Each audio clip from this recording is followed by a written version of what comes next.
함께 기도하겠습니다. 전지전능하신 사랑의 하나님, 우리에게 아름다운 가을 하늘과 수확의 기쁨을 허락하신 주님의 은혜와 사랑에 감사를 드립니다.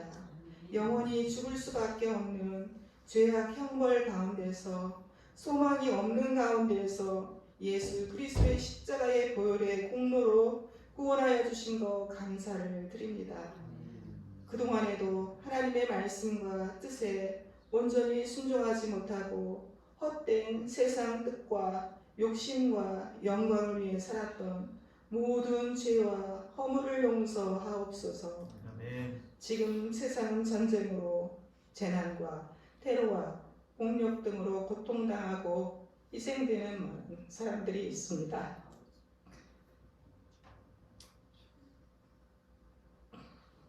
그곳에 하나님의 긍휼과 자비와 구원을 베풀어 주시고 평화를 주옵소서. 열방에서 생명과 구원의 복음을 전하시는 선교사님들을 지켜주시고 복음을 증거할 때에 30배, 60배, 100배 많은 열매를 맺게 하옵소서. 이 땅의 교회들을 축복하여 주시고 빛과 소금, 구원의 방주로서의 사명을 온전히 감당할 수 있게 하옵소서. 성막교회를 축복하옵소서. 청출어람, 환대와 존대의 예수 공동체가 되며 생명의 말씀이 입에서 떠나지 않고 말씀의 길을 따르는 교회가 되게 하옵소서. 잊지 않은 가족과 이웃들에게 하나님의 사랑과 마음을 전할 수 있는 축복의 통로가 되며 복음의 증인이 될 수 있게 하여 주옵소서.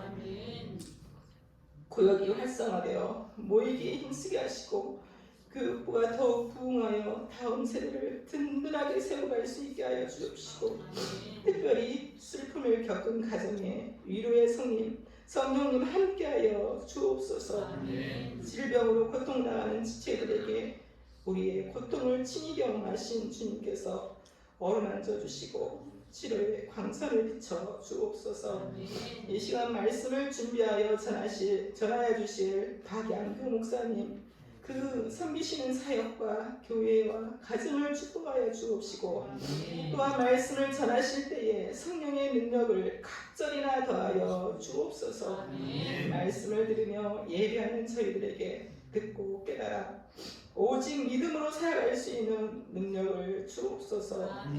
이 모든 것 살아계셔서 우리와 함께 하시고 도우시며 인도하시는 예수 그리스도 이름 받들어 기도드립니다. 아멘.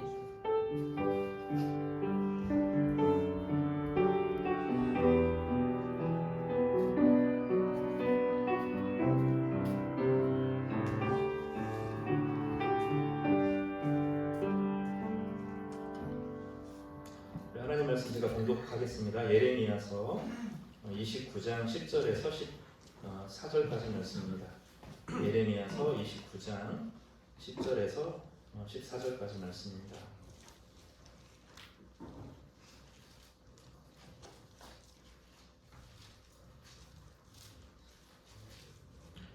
제가 봉독해드리겠습니다.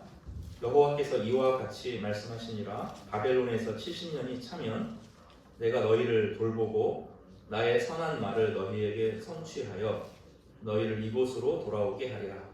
여호와의 말씀이니라. 너희를 향한 나의 생각을 내가 아나니 평안이요 재앙이 아니니라. 너희에게 미래와 희망을 주는 것이니라. 너희가 내게 부르짖으며 내게 와서 기도하면 내가 너희들의 기도를 들을 것이요 너희가 온 마음으로 나를 구하면 나를 찾을 것이요 나를 만나리라. 이것은 여호와의 말씀이니라. 나는 너희들을 만날 것이며 너희를 포로된 자 중에서 다시 돌아오게 하되 내가 쫓아 보내었던 나라들과 모든 곳에서 모아 사로잡혀 떠났던 그곳으로 돌아오게 하리라. 이것은 여호와의 말씀이니라. 아멘. 박양준 목사님께서 말씀 전하실 텐데 재작년 기독교 베스트 책 서점에서 판매 최고의 등급을 가지신, 그리고 교육부서에서는 정말로 요즘에 도움을 많이 받아야 될 분입니다. 목회에 사역을 하시다가 서울에서 알아주는 교회 목회에서는 교육 파트를 하셨는데 교육이 중요한 게 얼마나 중요한지 잘 아셔서 특히 책을 쓰시고 또 좋은 자료들이 필요하다는 것을 아시고 좀 좋은 자료들을 만드셔서 이제 청소년들, 청년들 모든 세대들이 함께 하나님의 말씀을 어떻게 배울지 자신을 던지시는 분이셔요.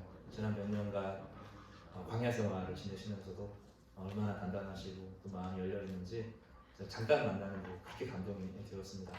목사님 나오실 때 큰 박수로 좀 환영해 주시기 바랍니다.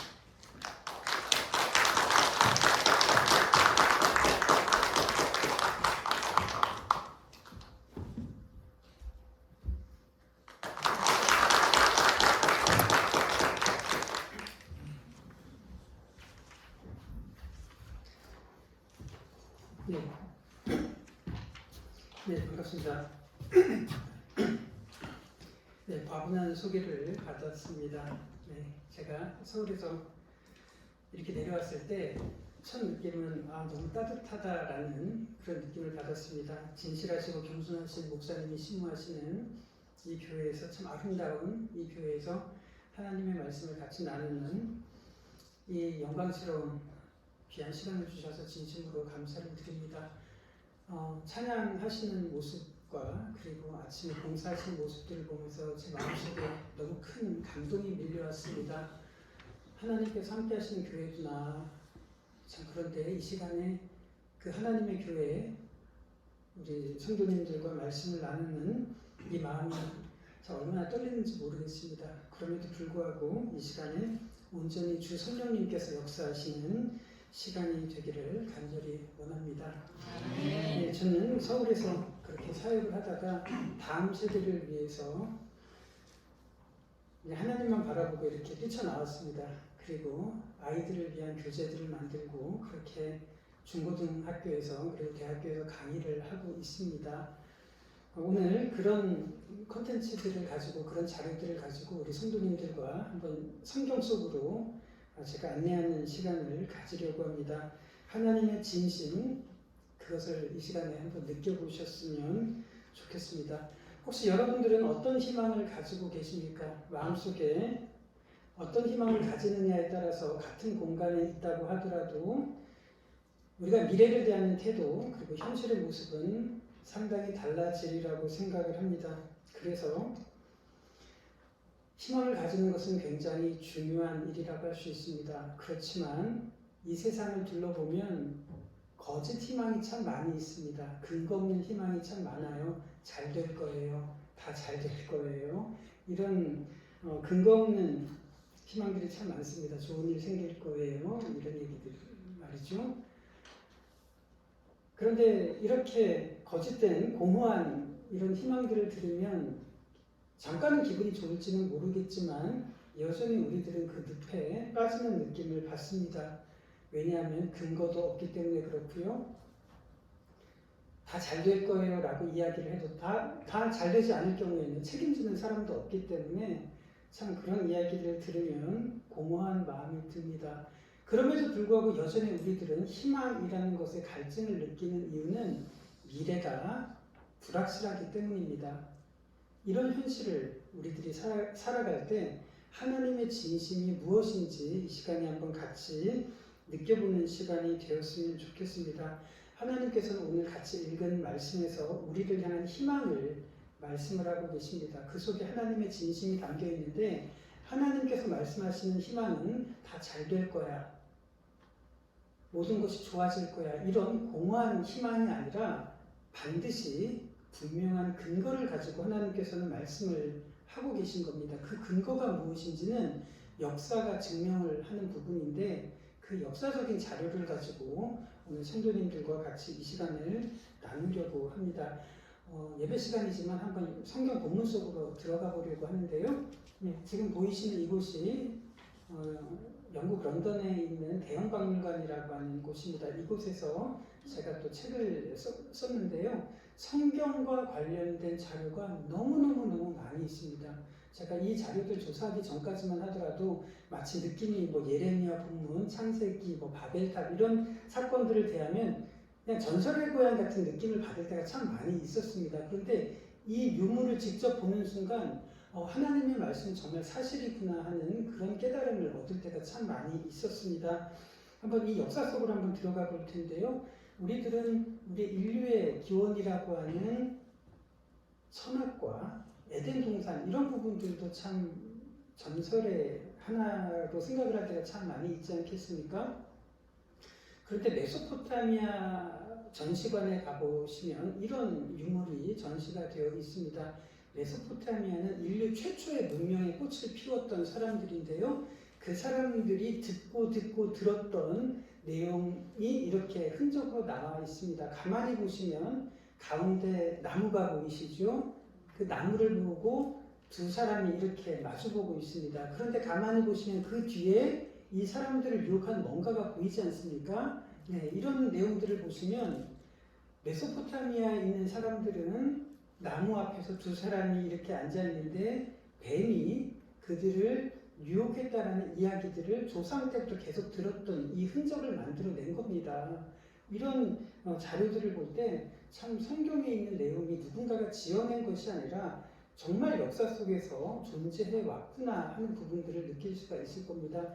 믿음의 조상이라고 하는 사람이 있죠. 누구죠? 아브라함입니다. 네, 아브라함이 살았던 곳이 갈대아 우르인데요. 바로 메소포타미아라고 하는 문명의 한가운데 있었던 아주 발전된 도시였습니다. 거기서 수메르라고 하는 사람들이 최초로 문자라는 것을 만들었는데 최초의 문자가 이렇게 기록이 되어 있습니다. 이 문자는 어떤 용도일까요? 사람들이 거래할 때 영수증 같은 그런 용도로 인류 최초로 그렇게 사용된 겁니다. 네, 그러니까 얼마나 이 문자를 통해서 거래를 하고 돈을 대출하고 이럴 정도였으니까 아브라함이 살던 그 4,000년 전에 그 땅은 얼마나 풍요롭고 발달된 곳이었는지 우리들은 알 수가 있을 겁니다. 이것은 한번 맞춰보세요. 어떤 자료일까요? 어디서 사용된 자료일까요? 이거는 뭐 알 수가 없습니다. 네. 그렇지만 한번 대충 한번 여러분들께서 추측을 한번 해보시면 이 문서는 학교에서 사용된 문서입니다. 그러니까 최초로 문자가 만들어져서 인류 최초의 그 시, 문학들이 만들어졌을 때 아이들은 이 정토판에 이렇게 새겨진 문자를 가지고 문학을 배웠습니다. 그러니까 이것은 아이들이 배우는 교과서인 겁니다. 아이들은 학교에서 이런 교육들을 배웠습니다. 하나님께서는 갈대아 우르에 있었던 아브라함에게 본토 친척 아버지의 집을 떠나서 이거 다 내려놓고 내가 너에게 지시할 땅으로 가라 라고 했을 때 우리들은 하나님 이거밖에 보이진 않잖아요. 그런데 아브라함이 무엇을 내려놓고 무엇을 포기해야 되는지를 한번 생각을 해본다면 우리가 생각한 것보다 그 비중은 너무 큰 거예요. 자녀 교육을 지금 포기해야 되는 거고 경제와 모든 기반들을 포기해야 되는 겁니다. 이것은 인류 최초로 만들어진 법이라고 하는 건데요. 좀 어려운 말로 함무라비 법이라는 것이 이 지역에서 만들어진 겁니다. 그러니까 아브라함이 살았던 그 지역은 법 체제가 완전히 갖춰진 곳이고 그 밖으로 떠나는 사막과 광야는 무법천지인 곳이었잖아요. 네, 그러니까 아브라함의 믿음도 저는 대단하다고 생각을 하지만 아브라함과 함께 살았던 우리 사모님, 네, 사라 같은 경우는 가족들의 믿음이 저는 더 대단했을 것 같아요. 네, 이런 부분들을 내려놓고 남편을 따라서 지금 하나님만 바라보고 떠나는 심정이 얼마나 컸겠습니까? 이것이 역사 속에서 갈등을 하고 선택을 하면서 결단을 했던 믿음의 조상들의 모습이었습니다. 이집트관도 마찬가지로 여기에 보시면 파라오가 있는데요. 성경과 관련된 그런 흔적들이 굉장히 많이 있습니다. 이 로제타 스톤이라고 하는 이 비문으로 인해서 이집트의 많은 비밀들이 세상에 공개가 되는 겁니다. 그래서 이 글자처럼만 보이던 이런 많은 이집트 내용들이 해석이 돼서 불과 200년밖에 되지 않았습니다. 그러면서 출애굽기에 있는 내용들이 우리에게 굉장히 많이 알려주고 조명을 하고 있습니다. 이 파라오는 누구냐면요. 바로 기원전 18세기에 세소스트리스 3세라고 하는 파라오입니다. 그때 누가 있었을지 한번 여러분들께서 상상해 보시면 좋겠습니다. 이 파라오가 이집트를 통치하고 있었을 때 그 옆에 보시면 이런 기록이 남아 있습니다. 이 파라오가 다스리던 시절에 이집트를 제외한 다른 나라들은 흉년이 들어서 기근이 덮쳤는데 이 관리의 선견지명으로 인해서 이집트만큼은 흉년을 피해서 풍요로움을 누릴 수 있었다라고 그렇게 기록이 된 거예요. 3,800년 전에. 그러니까 누군지 이 실명은 여기서 공개할 수가 없잖아요. 그냥 그런 기록을 전시한 거니까. 그런데 우리들은 막 전율을 느끼는 거예요. 왠지 이 사람은 요셉이 아니었을까? 네. 그러니까 우리들이 성경 속에서 있었던 인물들의 그 흔적을 만져본다는 것은 대단히 가슴 떨리는 일입니다. 오늘 예레미야가 참 절규했던 부분들을 우리들이 조금 이해해 봤으면 좋겠는데요. 여러분들은 우상하면 머릿속에 무엇이 떠오를까요? 저는 뭐 불상을 만들고 목상을 만들고 나무 앞에 절하고 이것을 우상이라고 생각을 했는데 예레미야가 절규했던 예레미야가 굉장히 가슴 아파했던 이 부분은 우리의 일상의 모습과 굉장히 맞닿아 있습니다. 이 비문 속에 어떤 내용이 있냐면요. 혹시 이거 잘 보이실까요? 이스라엘 왕 중에 예후라고 하는 왕이 있었는데요. 아수르 사신 앞에서 지금 납작 엎드려서 절하고 있고 굴복하는 그런 장면입니다. 하나님을 섬겼던 이스라엘 왕이 이방인 강대국이었던 아수르 사신 앞에 지금 이마를 납작 땅에 대고 이렇게 굴복을 하면서 우리가 조공 바치겠다고 조약을 하는 이 장면이 이 오벨리스크라고 하는 유물에 그대로 새겨져 있는 모습이 너무 가슴이 아픕니다. 우리가 이것을 보면 생각나는 장면들이 참 많이 있죠. 이것을 삼전도비에 이게 새겨져 있는데 이게 어떤 장면이냐면 청나라가 우리나라를 침공을 했던 400년 전에 인조 임금이 9번 절을 했던 그 장면이 지금 새겨져 있는 겁니다. 우리 역사를 보시면 우리 임금이 오랑캐 앞에 이렇게 이마를 땅에 대는 이 장면을 봐도 굉장히 자존심 상하고 마음이 아프잖아요. 하물며 하나님을 섬기던 그 이스라엘 민족들 그리고 그 왕이 이방 사신 앞에 지금 엎드리고 있는 이 굴복하는 장면은 참 마음이 아픕니다. 그렇지만 왜 이 사람들은 이렇게 굴복을 했을까요? 여러분들에게 한번 질문을 던져볼게요. 이방 세력이 강하기 때문에 굴복을 했을까요? 아니면 내면에 믿음이 없어서 굴복을 했을까요? 이거는 외적인 문제일까요? 내적인 문제일까요? 네, 이렇게 굴복을 한 것은 아수르가 강하기 때문에 굴복을 했을까요? 아니면 우리의 믿음이 없어서 굴복을 한 것일까요? 성경에서는 우리 내적인 문제라고 말하고 있는 겁니다. 여러분들 히스기야 왕 들어보셨잖아요. 히스기야 왕이 똑같은 아수르가 침공을 했을 때 하나님을 의지하니까 18만 5천 명의 병사들을 물리쳤지만 믿음이 없었을 때는 어땠습니까? 그 앞에 가서 굴복을 해서 성전 벽에 있었던 모든 금부치를 다 긁어서 조공으로 바쳤던 그런 기록이 있습니다. 이것은 외적인 문제가 아니라 내적인 문제입니다. 우상 숭배도 마찬가지로요.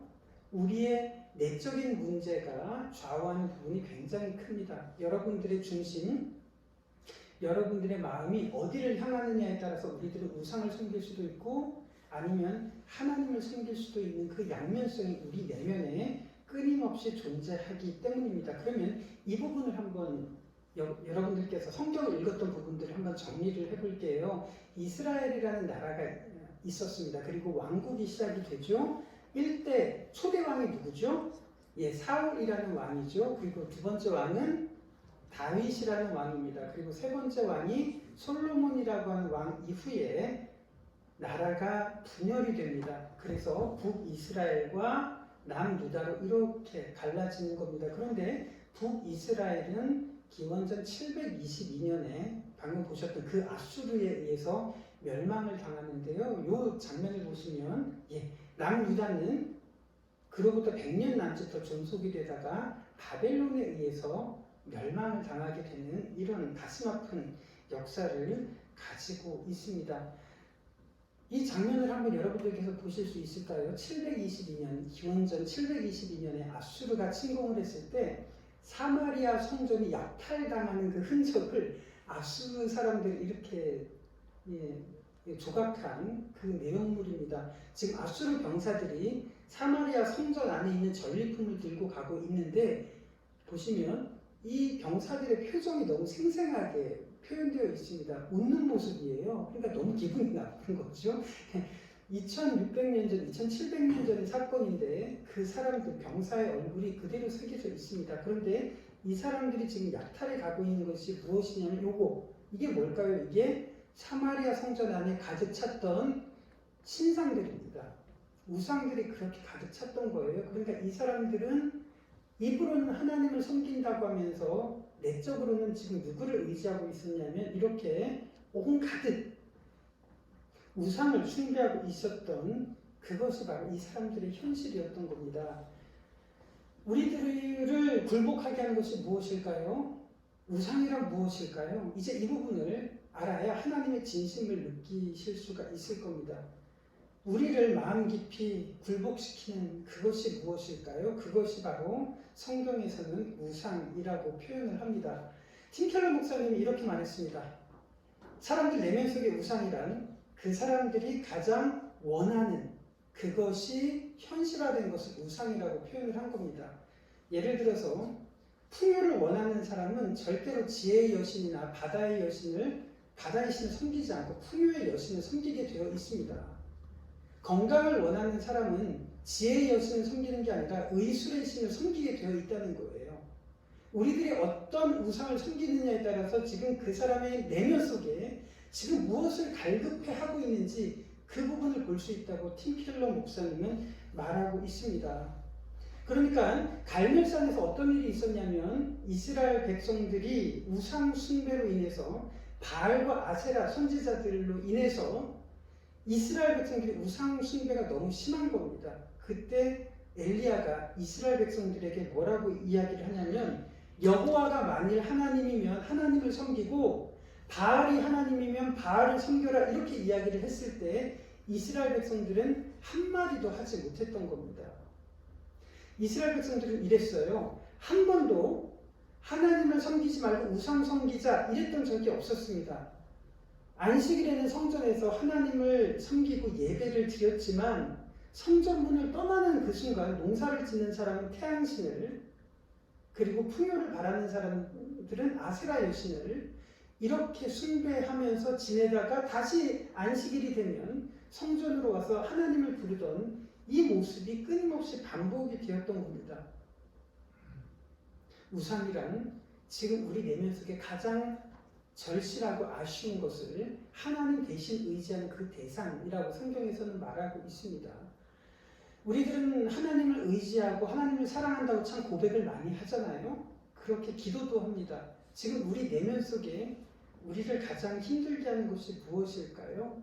지금 우리들을 억누르고 있는 그 대상은 무엇일까요? 많은 분들을 만나보면 이렇습니다. 지금 이 순간에 우리를 어렵게 하는 것이 아니라 이것 때문에 미래에 대한 불안과 염려 때문에 더 힘들다고 이야기를 하는 경우가 참 많이 있습니다. 여러분들께서 어디가 아프세요? 이게 힘든 게 아니라 이게 더 커질까봐 내가 생각지도 못한 불치병이면 어떡하지? 이런 염려 때문에 우리들이 더 힘들지 않습니까? 자녀를 키울 때도 마찬가지입니다. 우리 자녀가 만약에 50점을 받아온다면 50점을 받은 것 때문에 힘든 것이 아니라 내 아이가 50점 같은 인생이 되면 어떡하지? 이 염려가 우리들을 훨씬 더 힘들게 만들지 않습니까? 이것이 우상을 섬기는 그 사람들의 그 내면 속에 있는 본심이라는 겁니다. 우리들이 지금 이 순간에 하나님을 섬긴다고 하지만 여전히 마음을 어렵게 만드는 것이 무엇일까요? 내일 되면은 이게 해결이 될까? 이번 달은 대출을 잘 갚을 수 있을까? 카드를 잘 받을 수 있을까? 우리 아이 잘 살 수 있을까? 이런 고민들이 끊임없이 우리 마음속을 누르고 있기 때문에 왜 우상을 섬길까요? 미래에 대해서 조금이라도 더 확실한 무엇인가를 붙잡으려는 마음 때문에 우상을 섬기게 된다고 성경에서는 말하고 있습니다. 그렇지만 우리들이 생각해 봐야 되는 것이 있어요. 하나님께서 왜 그 사람들을 광야로 내모셨을까요?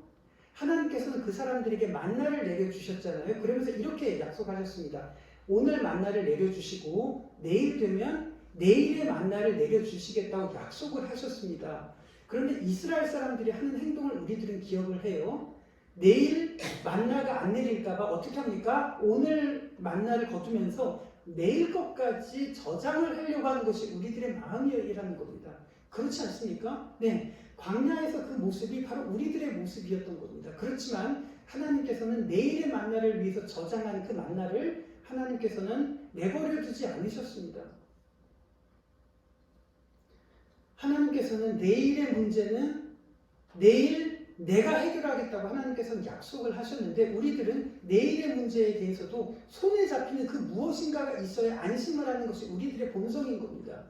만일 우리들이 내일 문제, 미래의 문제를 우리 손으로 컨트롤할 수 있으면 과연 하나님을 섬길 수 있을까요? 하나님을 의지할 수 있을까요? 하나님께 기도할 수 있을까요? 절대로 그럴 수 없을 겁니다. 여기에서 믿음이 발생을 한다고 성경에서는 이야기를 하게 되어 있습니다. 그렇지 않을까요? 내일 되면 하나님께서는 내일의 만나를 내려주신다는 그 믿음 때문에, 그런 믿음 때문에 광야를 살아갈 수가 있었던 겁니다. 우리들은 그럼에도 불구하고 무엇을 먹을까 무엇을 마실까 염려를 하는 것이 우리의 본성인 것 같습니다. 가장 연약한 사람들을 꼽으라고 한다면 저 같은 사람일 겁니다. 목회자들. 앞에서는 얼마나 하나님을 믿으십시오 이렇게 설교를 많이 합니까? 그런데 돌아서면 하나님 대신 손에 잡히는 사람, 손에 잡히는 그 무엇인가를 요구하는, 붙잡으려는 요구가 너무너무 많이 있습니다. 그래서 이 모습은 제 모습입니다. 이 우상에 대한 고민은 저의 갈등이고 저의 연약함인 거였습니다. 그렇지만 하나님께서는 보여주셨습니다. 제가 광야의 길을 걸을 때 하나님께서는 만나를 내려주시고 인도하여 주셨다는 것을 하나님께서는 경험하게 해주셨습니다. 오늘 예레미야 29장 10절에서 14절인데요. 한번 29장 11절 말씀 보이시죠? 이 말씀을 제가 한번 읽어보도록 하겠습니다. 여호와의 말씀이니라. 너희를 향한 나의 생각을 내가 아나니 평안이요 재앙이 아니니라. 너희에게 미래와 희망을 주는 것이니라. 이렇게 하나님께서는 이스라엘 백성들에게 약속을 하셨습니다. 무엇을 주려고요? 미래와 희망을 주려는 것이다. 잘 될 거야, 좋은 일 생길 거야, 이런 공허한 희망이 아니라 근거를 하나님께서는 제시하시는데 어떤 근거인지 우리들이 한번 보셨으면 좋겠습니다. 그래서 그걸 손에 잡을 수 있다면 그것이 어쩌면 우리들의 믿음이 될 수도 있을 겁니다. 이스라엘 백성들은 하나님의 이름을 부르면서도 일상에서는 하나님을 의지하지 못했습니다. 내일 일에 대해서는 무엇을 먹을까, 무엇을 입을까, 손에 잡히는 그 무엇을 움켜쥐려고 했고 하나님에 대해서 믿음을 갖지 못했던 것이 이스라엘 백성들의 가장 치명적인 약점이었습니다. 그래서 어떤 일이 있었을까요? 하나님께서는 예레미야로 하여금 이것을 예언하게 하셨습니다. 바벨론이 너희들을 침공하게 할 거야. 이걸 전하라고 예레미야에게 시킨 겁니다. 그런데 대형박물관에 가보니까 정말로 네부카드네자르라고 하는 바벨론의 왕이 예루살렘을 침공했다라는 기록이 있는 거예요. 네부카드네자르가 누구일까요? 성경에 느부갓네살 왕이, 영어로 하면 네부카드네자르라고 하는 왕이 예루살렘을 침공해서 이집트로 이렇게 진출했다는 그 기록이 이렇게 나와 있습니다.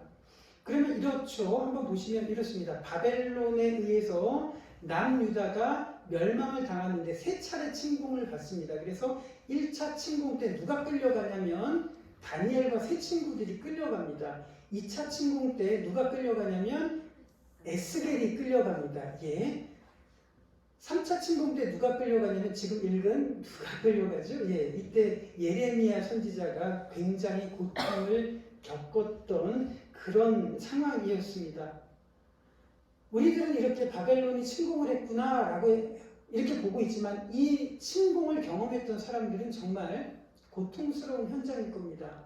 우리 목사님께서도 기도를 하셨지만 이스라엘과 팔레스타인의 전쟁은 그냥 전쟁 하나보다 우리들은 이렇게 생각할지 몰라도 그 전쟁 속에서는 정말로 비참한 현실이 벌어지고 있는 겁니다. 이 온 벽이 이스라엘이 침공을 받은 그 현장이 그냥 대형박물관에 이렇게 남아 있습니다. 이스라엘 사람들이 이렇게 잡혀서 사지가 찢기는 이 장면이 벽에 그렇게 새겨져 있는 겁니다. 저 사람들이 지금 예레미야가 그 예언하던 그 시기에 이스라엘 사람들인 겁니다. 이것을 바벨론에서 이게 새긴 거니까요. 이렇게 이스라엘 백성들이 손과 발이 결박이 돼서 이렇게 포로로 잡혀간 이 장면인 겁니다. 네, 실제로 그렇게 잡혀갔습니다. 바벨론의 침공에 의해서 잡혀갔습니다. 이 포로로 잡혀간 사람들은 화려한 바벨론의 문명 이것을 보게 되었던 겁니다. 이 속에서 포로 생활을 했기 때문에 그렇습니다. 이 문명 속에서 포로로 살아가던 사람들, 하나님을 얼마나 원망을 많이 했을까요? 하나님 살아계신 거 맞냐? 하나님이 우리의 하나님이냐? 라고 정말 많이 원망을 했을 겁니다. 그런데 어떤 일이 있었냐면요. 놀랍게도 이런 일이 있습니다. 왜 이런 일이 유대인들에게 벌어졌을까요? 왜 이런 비극적인 현실, 절망적인 상황이 이스라엘 민족 속에 있었을까요? 그 이유를 우리들이 좀 마지막으로 알아봤으면 좋겠습니다. 하나님께서는 이스라엘 사람들을 골탕 먹이시려고 이런 절망적인 현실을 허락하신 걸까요? 그렇지 않습니다. 포로로 잡혀갔는데요. 539년, 기원전 539년에 페르시아라고 하는 나라가 일어나는 겁니다. 그리고 페르시아라고 하는 나라의 고레스라는 임금이 바벨론을 무찌르는 사건이 벌어지게 되는 거예요. 지금 이 장면은 렘브란트라고 하는 화가가 그린 그림인데요. 바벨론의 벨사살 왕이 잔치를 베풀다가 그날 밤에 페르시아가 침공을 해서 나라가 멸망당하기 바로 전날의 모습을 이렇게 그림을 그린 겁니다. 그때 벨사살이라고 하는 임금이 예루살렘에서 탈취했던 성전의 기물들을 꺼내서 잔치를 했다는 그 기록을 다니엘서 5장에 보셨을 겁니다. 그렇죠? 예루살렘에서 탈취한 성전의 기물들을 가지고 예를 들자면 이런 거예요. 이 예배당에서 쓰던 이런 기물들을 가지고 잔치를 하는 겁니다. 왜 이런 만행들을 저질렀을까요? 고대 시대 때 사람들은 전쟁이 이기고 지는 것은 누구의 몫이라고 생각을 했을까요? 그들이 믿는 신들이 강하느냐 약하느냐 이렇게 생각을 했던 겁니다.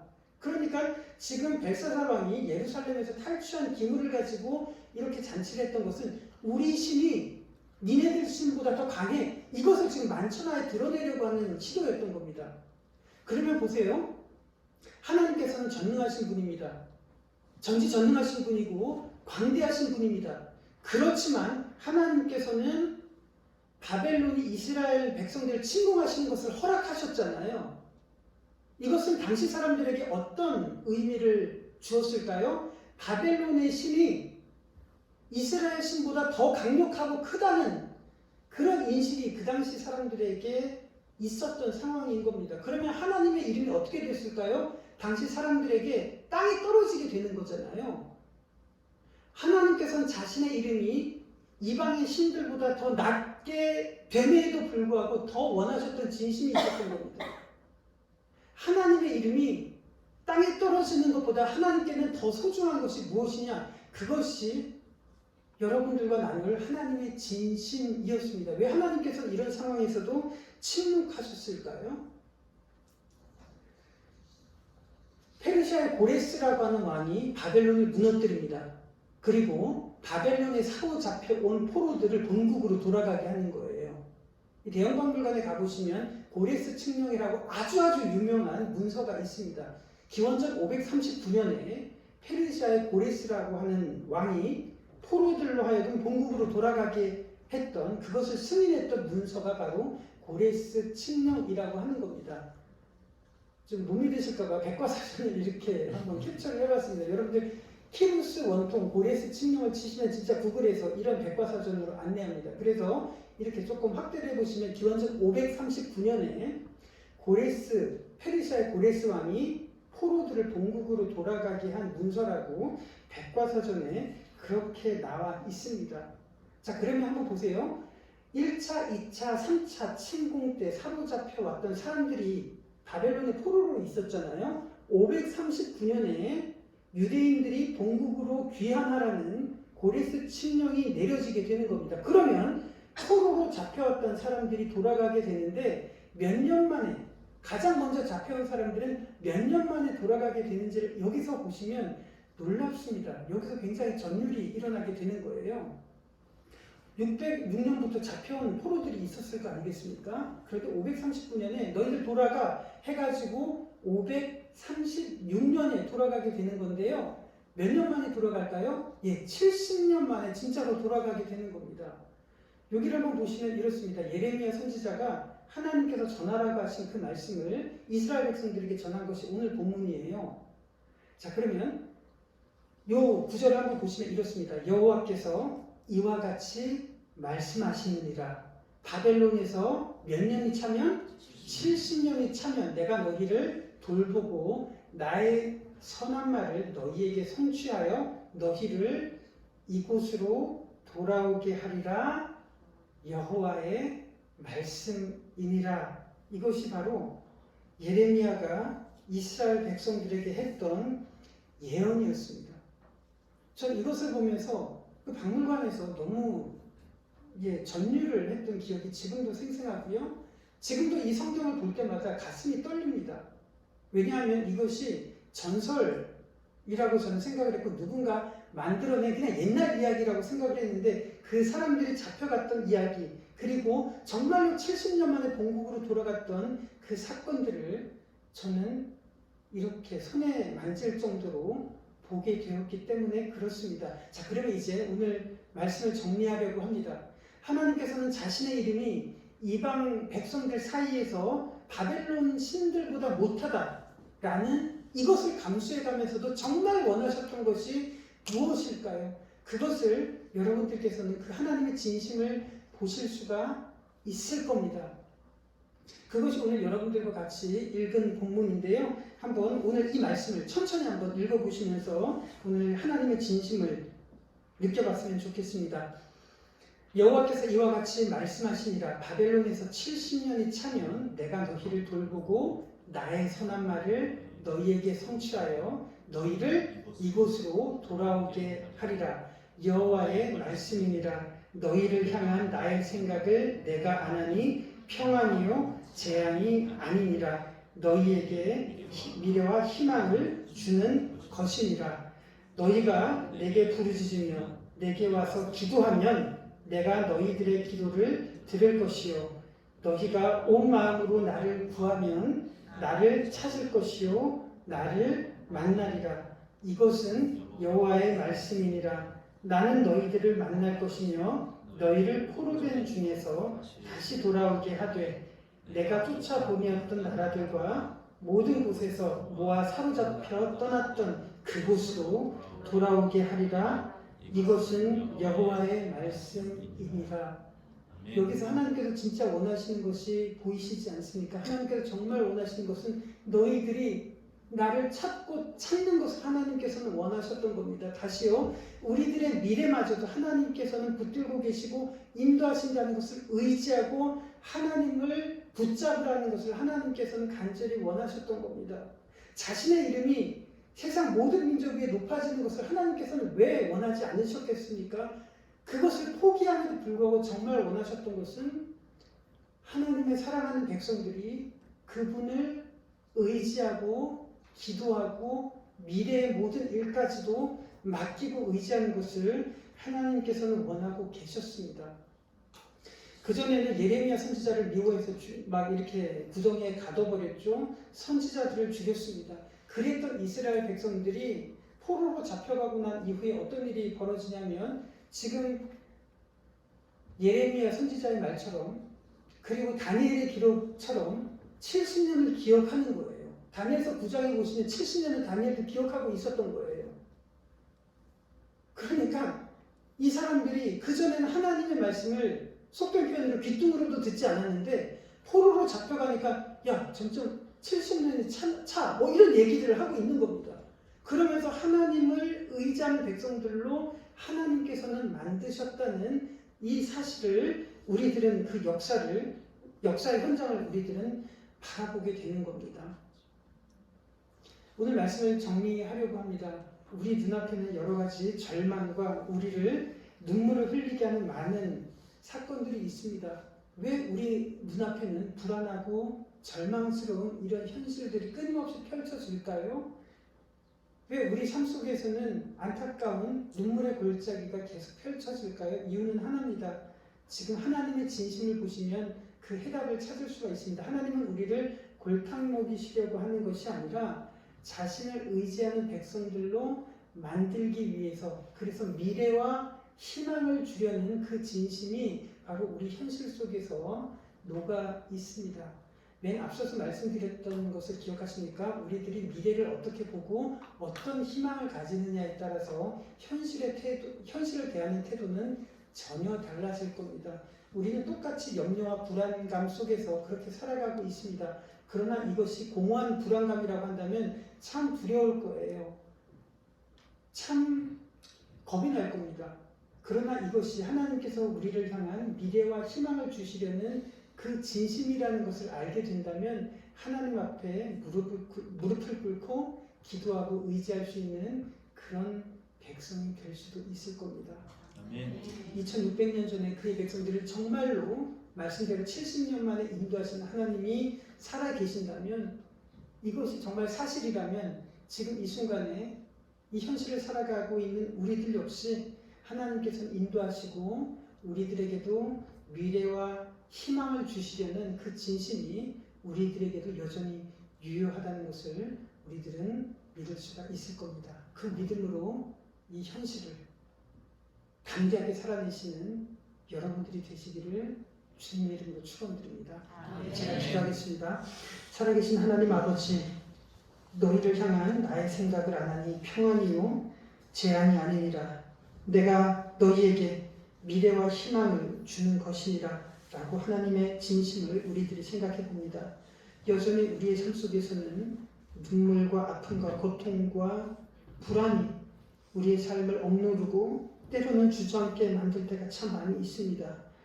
그 옛날 바벨론으로 포로로 잡혀가던 이스라엘 백성들도 주저앉고 싶은 절망 속에 사로잡혀 있었던 것을 우리들은 생각을 합니다.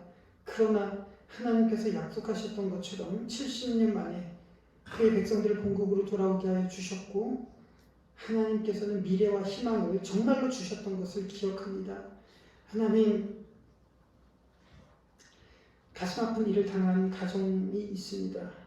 그리고 여전히 경제적인 어려움과 미래에 대한 불확실함과 우리 자녀에 대한 두려움과 그런 눈물의 골짜기를 걸어가고 있는 성도들이 있다면 내일의 만나 역시 하나님의 손에 달려있다는 그 믿음으로 담대하게 걸어갈 수 있도록 인도하여 주시고, 이 현실 역시 하나님께서 미래와 희망을 주시려는 그 진심을 이해하고 담대하게 능력으로 그렇게 믿음으로 걸어갈 수 있는 모든 주의 백성들 될 수 있도록 인도하여 주시옵소서. 감사를 드리며 예수님의 이름으로 기도합니다. 아멘.